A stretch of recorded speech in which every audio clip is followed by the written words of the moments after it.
I'm dying. It's a fact. There's no need for a doctor to tell me. Yeah, it was a shock for us. I mean, when I heard yesterday.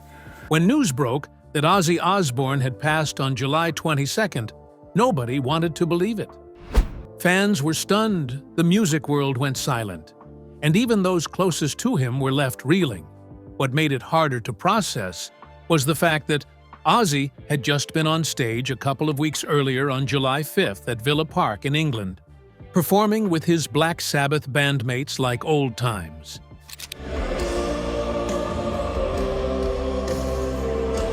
He looked alive, like a man who still had a few shows left in him. But behind the truth was far more harrowing. Just days before he died, Ozzy pulled Tony Iommi aside and told him something he'd never shared before. And now that he's gone, everything he said to Iommi begins to make more sense. So what did the Prince of Darkness reveal to one of his closest pals? Stick around because this changes everything. Ozzy Osbourne's rough start. Before the final curtain began to draw on one of the boldest and most unapologetic voices in rock history, Ozzy Osbourne was still very much a force to be reckoned with. Crowned the Prince of Darkness, he stormed the world stage with hit after hit, standing shoulder to shoulder with his Black Sabbath bandmates and selling over 100 million albums along the way.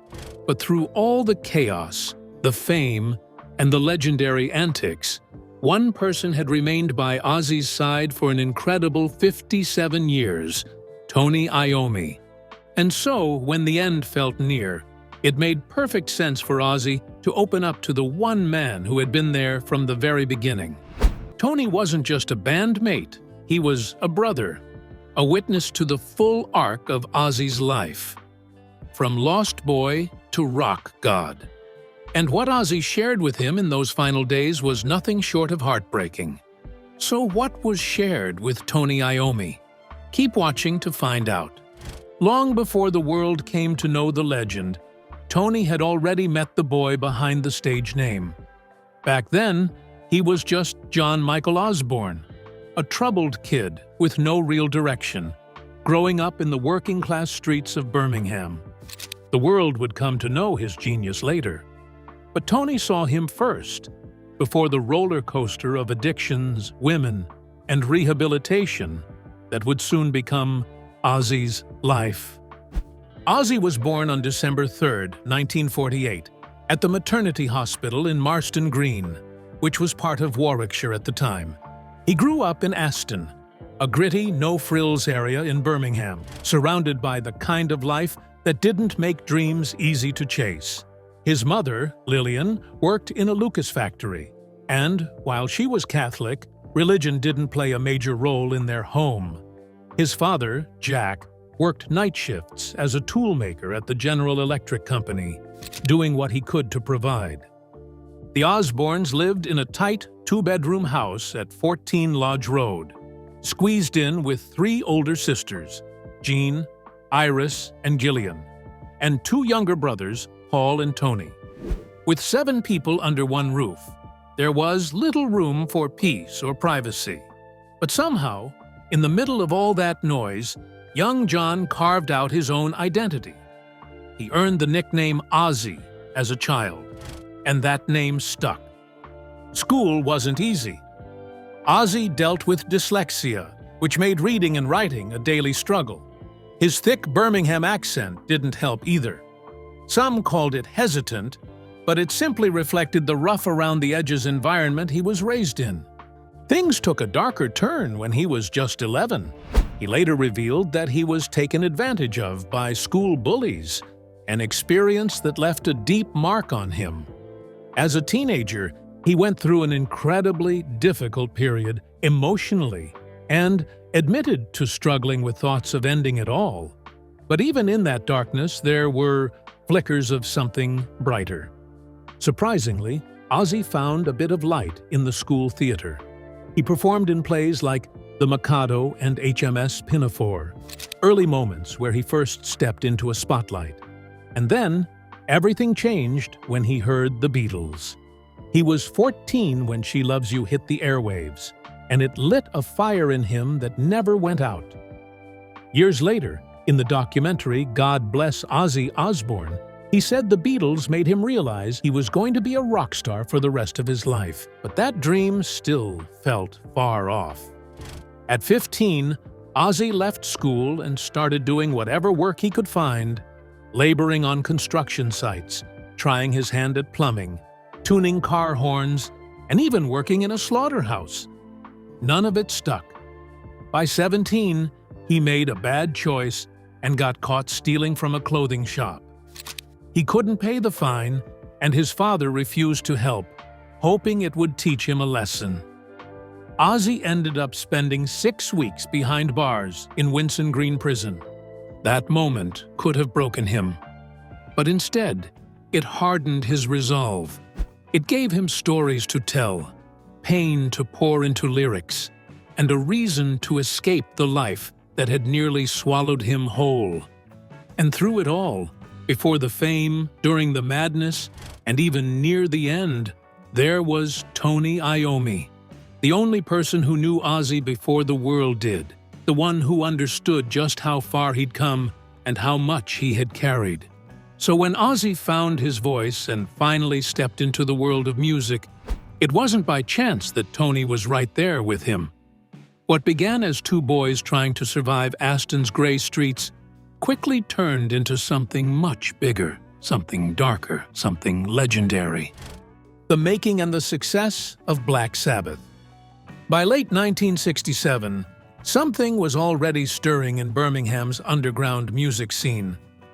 Geezer Butler had just formed a band called Rare Breed and brought in a familiar face to front it, Ozzy Osbourne. The group played a couple of gigs before fizzling out, but that short-lived act would spark a musical bond that couldn't be undone.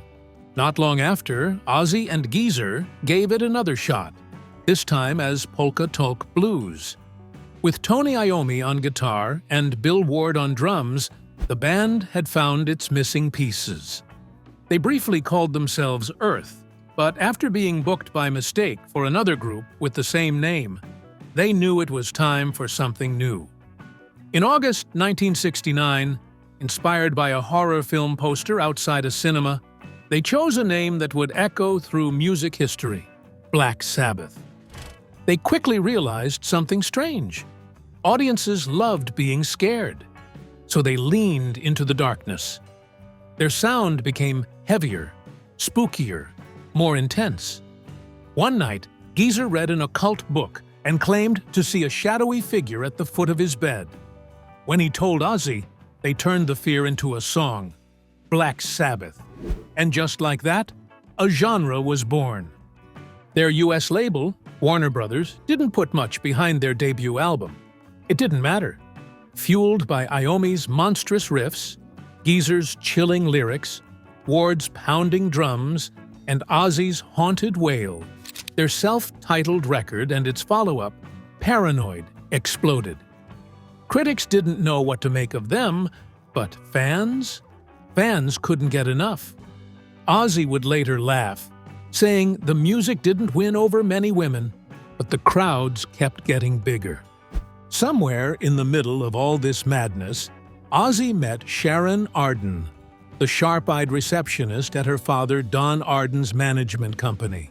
Sabbath was considering Don as their new manager, and Ozzy, drawn to Sharon, immediately figured she probably thought he was off his rocker. Still, with Don taking the reins, Ozzy suddenly had a reason to keep showing up at the office. Just 5 months after Paranoid, the band dropped Master of Reality.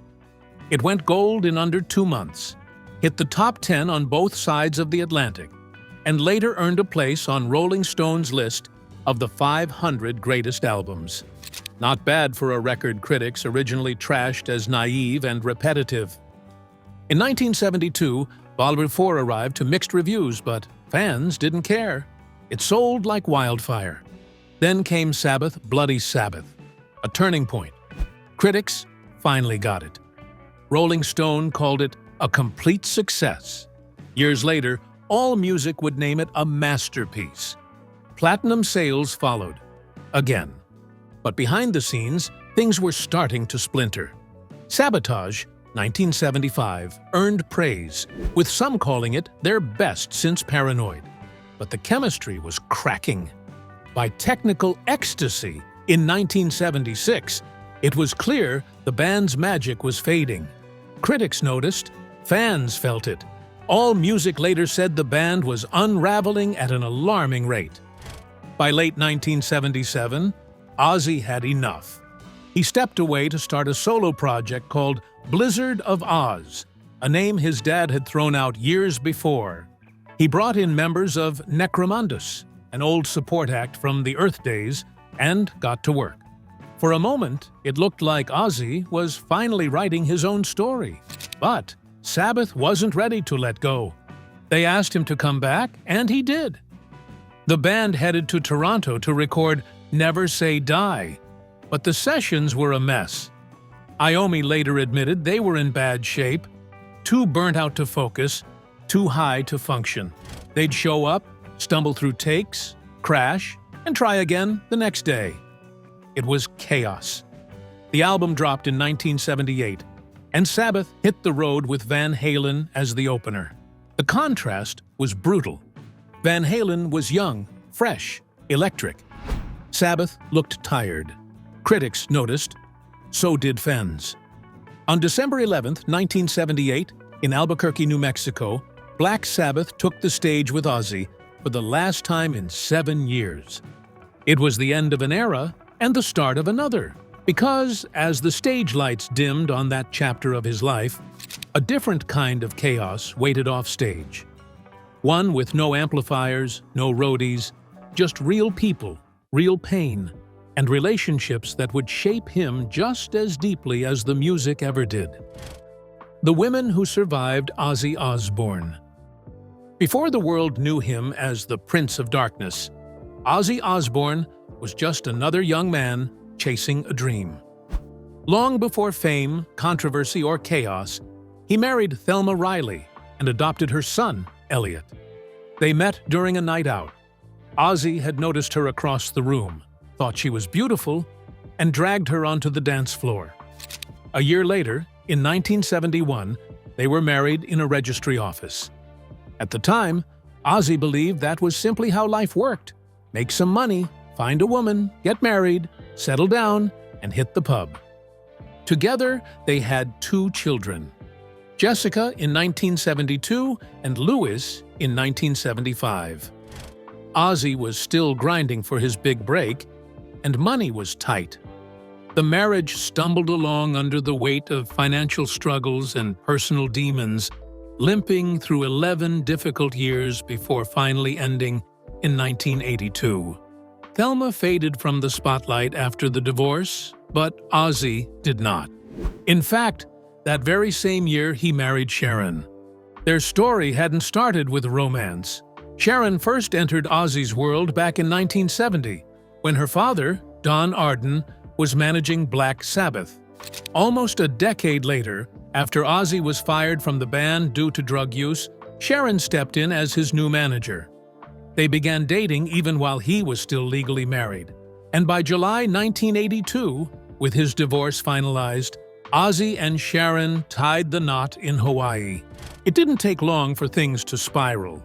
Their first child, Amy, was born in 1983, followed by Kelly and Jack. But even as their family grew, the chaos behind closed doors only intensified. In 1989, 4 years after Jack's birth, Ozzy suffered a drug-induced blackout and tried to strangle Sharon. She managed to save herself by pressing a panic button that alerted police. He was arrested and later spent 6 months in rehab. Ozzy would go on to admit it was far from his proudest moment, while Sharon described it as the most terrified she had ever been. Still, they stayed together. The addiction, the volatility, the violence, it all became part of their story. Then, in 2002, their wild domestic life went public when the Osbournes premiered on MTV. The world watched as their profanity-laced, unpredictable household unfolded in real time. Ozzy would later confess that he was stoned on weed for most of the filming. But drugs weren't the only issue. In 2016, Sharon discovered Ozzy had been unfaithful, again and again. There was a Russian teenager, a masseuse, in England, and women scattered across other countries. But it was one affair that cut the deepest. This time, Ozzy knew the woman's name. He knew where she lived. He knew where she worked. This wasn't just mere pleasure. It was emotional. Sharon explained that she could stomach the groupies, but this was different. She was devastated. Years later, during a one-woman show, Sharon revealed just how deeply it broke her. She had swallowed pill after pill, trying to unalive herself, not even knowing how many she'd taken. The betrayal nearly ended everything. They separated for a time, but somehow, against all odds, they found their way back. In Las Vegas, they renewed their vows. Ozzy called it their real wedding day, the one that finally felt right. After everything they'd been through, it felt like a new beginning. Yet, beneath the surface, the truth lingered. Sharon would later describe their relationship as consistently violent. Their fights, she claimed, were legendary. They didn't just argue, they beat the living daylights out of each other. That kind of madness, she said, finally came to an end about 20 years ago. But for a long time, it had been brutal. And still, they held on. In 2022, Sharon described Ozzy as her soulmate. Over the years, they had been friends, lovers, spouses, and eventually grandparents. She wrote that, no matter what, they were always at each other's side, and she loved him. Ozzy once said Sharon was the best thing that ever happened to him. He admitted that sometimes he loved her, sometimes he didn't, sometimes he hated her, and sometimes he went absolutely crazy for her. But through it all, he loved her more than anything else. He didn't want to live without her, and he never did. In July 2025, they celebrated their 43rd wedding anniversary. Just weeks later, on July 22nd, Ozzy Osbourne died at the age of 76, following a long battle with illness.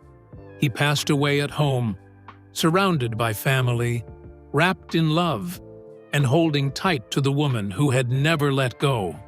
But Ozzy's death didn't just come out of nowhere. It came from the unhealthy choices Ozzy made when he was still a teenager. Ozzy's battle with addiction. Ozzy Osbourne fought a brutal 2-decade health battle before his death at 76. But the real story started much earlier. More than 60 years ago, fans got a raw glimpse of his decline just weeks before he died, when he performed his final show with Black Sabbath at Villa Park on July 5th. It was a sold-out, emotional night. He was wheeled on stage, unable to stand, perched on a towering Gothic throne. Parkinson's had taken over his body, but not his fire. Determined to say goodbye on his own terms, Ozzy trained relentlessly for the show. It was his first time back in front of a crowd in over 3 years, and now everyone knows it was his last. Less than a month later, his family confirmed he had passed. What they didn't say, but what many already knew, was that his body had been breaking for a very long time. His decline didn't begin with Parkinson's. It went all the way back to childhood in working-class Birmingham. In Ordinary People, Our Story, the book he co-wrote with Sharon in 2004, Ozzy opened up about a dark early life. At 14, he said he felt like he was drowning and tried to take his own life. That moment came after years of relentless bullying. By 12, he was skipping school regularly to escape the abuse. The trauma didn't stop there. In a 2002 interview, Ozzy revealed that he had been assaulted at age 11 by school bullies. He admitted it left him completely destroyed. From that point on, he started numbing the pain with whatever he could find: alcohol, weed, and stolen prescription meds. His thoughts were twisted and dark, A chaotic swirl of pain he couldn't explain. Drugs would dominate most of his adult life. When Black Sabbath introduced him to cocaine in the 1970s, everything escalated. He didn't just use, he binged. He admitted that at times he was on booze, coke, heroin, acid, quaaludes, glue, cough syrup, Rohypnol, Klonopin, and Vicodin, all at once. The list read like a death wish. His first stint in rehab came in 1984, but he didn't take sobriety seriously until 2014. It wasn't rock bottom that changed him. It was watching his son Jack spiral into addiction. That's when Ozzy realized he'd outlived most of his drinking buddies. They were gone. He was still standing.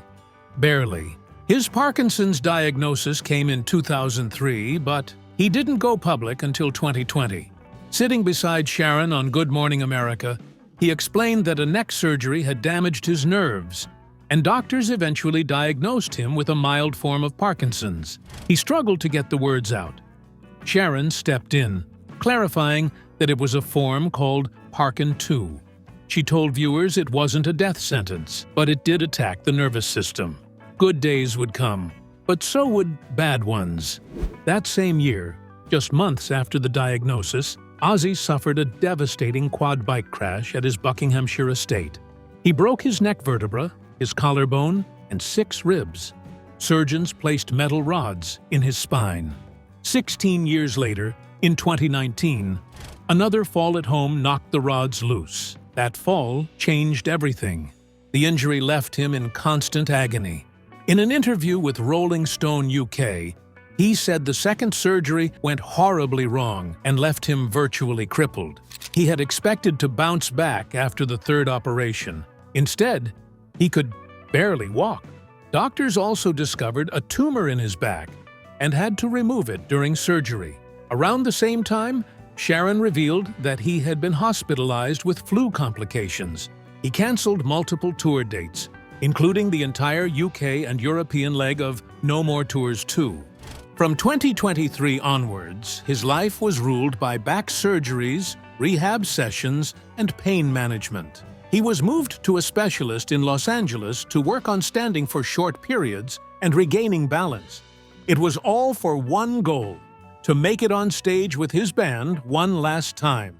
During a Sirius XM interview, Ozzy admitted he complained often about not being able to walk. But over the holidays, he had a moment of clarity. He reminded himself that he was still alive. He may have needed help balancing himself in the morning, but at least he was still here, still trying, still doing. While others didn't make it, he was still moving slowly, but moving.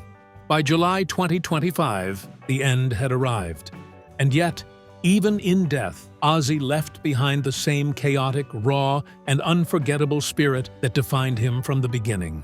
His life was messy. His pain was real. But his final bow, like everything else he did, was on his terms. And through it all, through the mayhem, the music, and the madness, there was one person who never disappeared: Tony Iommi. But their beginning wasn't exactly friendly. From enemies to best friends. From not even liking each other to eventually becoming brothers in arms, Ozzy Osbourne and Tony Iommi's journey was anything but predictable. But somehow, their chemistry, both chaotic and electric, gave birth to something no one had ever heard before. The sound of Black Sabbath wasn't just powerful. It was the perfect match made in hell. In the early 1970s, their heavy grooves and dark lyrics didn't just turn heads. They carved out an entirely new genre. Fans who were drawn to Sabbath's slow, crushing riffs would soon take that sound and push it even further. Bands like Judas Priest and Iron Maiden followed closely behind, turning Sabbath's eerie foundation into the core of what would become heavy metal. But long before they were considered the twin faces of the genre, Ozzy and Tony couldn't have been further apart. Back when Tony Iommi was sharpening his skills as a guitarist, he was playing in blues bands across Birmingham. It paid the bills, but the sound didn't satisfy him. Things didn't click until he met bassist Geezer Butler and drummer Bill Ward. Even after a short stint with Jethro Tull, Iommi could feel something different about this trio. They had the spark. The only thing missing was a voice. When they first considered Ozzy Osbourne, Iommi wasn't impressed. He didn't think someone like Ozzy would take them anywhere. Ozzy, meanwhile, had been obsessed with music since he was a kid. His dream was to become a Beatle. But as he got older, the raw energy of bands like Led Zeppelin and Cream pulled him in deeper. So when Sabbath came calling, he was ready. The twist? He and Tony already knew each other from school, and their history wasn't exactly friendly. Geezer Butler once told Louder that Ozzy and Tony had gone to school together and they couldn't stand each other. Apparently, Tony had bullied Ozzy back then. Geezer said Ozzy bounced between hanging out with him and Tony until one day, Ozzy decided to stick with Geezer. He didn't want anything to do with Tony. That's how the early version of the band started. Things were tense at first, but everything shifted the moment Ozzy opened his mouth and sang.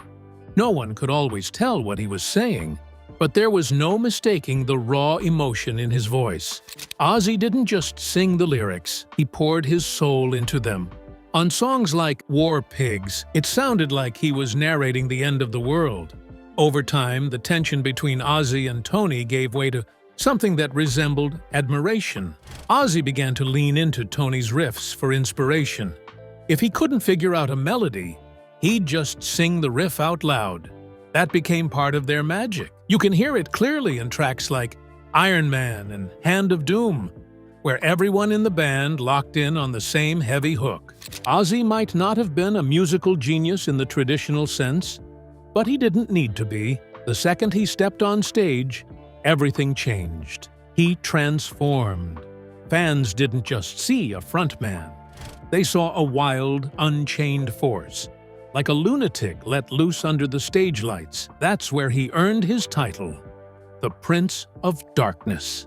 Even though things eventually fell apart in the early 1980s, Ozzy never left Sabbath behind completely. His solo career exploded, but Iommi's guitar was still in his blood.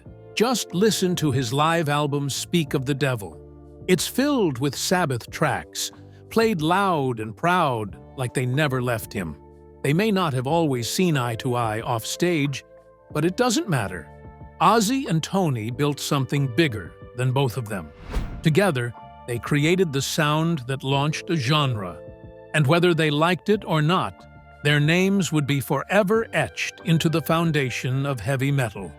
But in the end, all that noise, the stadium, the screaming fans, and the chaos faded into something quieter, something more personal. Because in his final days, Ozzy wasn't thinking about records or awards. He had one thing left on his mind: Tony. What did Ozzy tell Iommi in his final days? In the weeks leading up to his death, Ozzy Osbourne had one goal in mind: get back on stage one last time. Despite the pain, the surgeries, and the slow recovery, he was determined to go out doing what he loved. According to Tony Iommi, that final Black Sabbath show wasn't just a performance. It was Ozzy's farewell. On July 5th, just weeks before his death, Ozzy sat on a throne surrounded by his bandmates, returning to Birmingham for one last roar. The concert, dubbed Back to the Beginning, marked the end of an era. He sang his heart out in the city where it all began, flanked by Tony Iommi, Geezer Butler, and Bill Ward. That moment meant everything, and as Tony later shared, it may have been the last thing Ozzy ever lived for. The morning after Ozzy's death was announced, Tony admitted it still hadn't sunk in. He remembered texting Ozzy just a day before. It didn't feel real. That night, he couldn't sleep. He kept asking himself if it was all a dream. But deep down, he knew something had been off. During rehearsals, Ozzy didn't look well. He had seemed tired, drained, but still focused. Tony shared that both he and Geezer believed Ozzy had held out just long enough to make it to that final gig. He had something in his head, some inner voice telling him this was it, that this was going to be the last thing he ever did. And he was determined to do it, no matter what. He trained for it. He pushed through the pain. And when the day came, He showed up and gave the crowd a real goodbye. After the show, Ozzy was wheeled backstage, but he insisted on stopping by to talk. He told Tony it went all right. He smiled. He was proud. There was no long goodbye, no dramatic final words, just a quiet exchange between two old friends who had been through everything together. A day before his death, Ozzy had texted Tony again. He said he was exhausted, that he had no energy left, and Tony knew. It had taken everything Ozzy had just to get on that stage. That final moment had drained him, but it had also fulfilled him. During rehearsals, Ozzy hadn't been there every day. It was too much for him. So they would bring him in for a few songs. He would sit down, sing a bit, then talk with the guys about the old days. They laughed, they joked. They were just four friends in a room again, holding on to whatever time was left. Tony later called that performance the true end of the band. For Ozzy, it was closure. For the rest of them, it was the last chapter. Reflecting on their legacy, Tony said Ozzy would have been happy knowing how many people remembered him, how deeply they loved him, and how far they came to say goodbye. Bill Ward also shared a heartfelt message. He wondered where Ozzy would be found now, in the memories, the missed calls, the unspoken moments. But to him, Ozzy would always live on in his heart. Since Ozzy's passing, Birmingham has turned into a city of mourning and celebration. Fans gathered at the Black Sabbath Bridge, at the mural on Navigation Street, and at the museum, where a condolence book now sits. Some have called for a statue, others an annual day to honor him. Tony believed a statue would be fitting, not just of Ozzy, but of the whole band. After all, they were a team. They built this together. In the end, there were no grand speeches. Just a quiet goodbye, a smile, and a final bow. Ozzy Osbourne left the world the way he lived in it.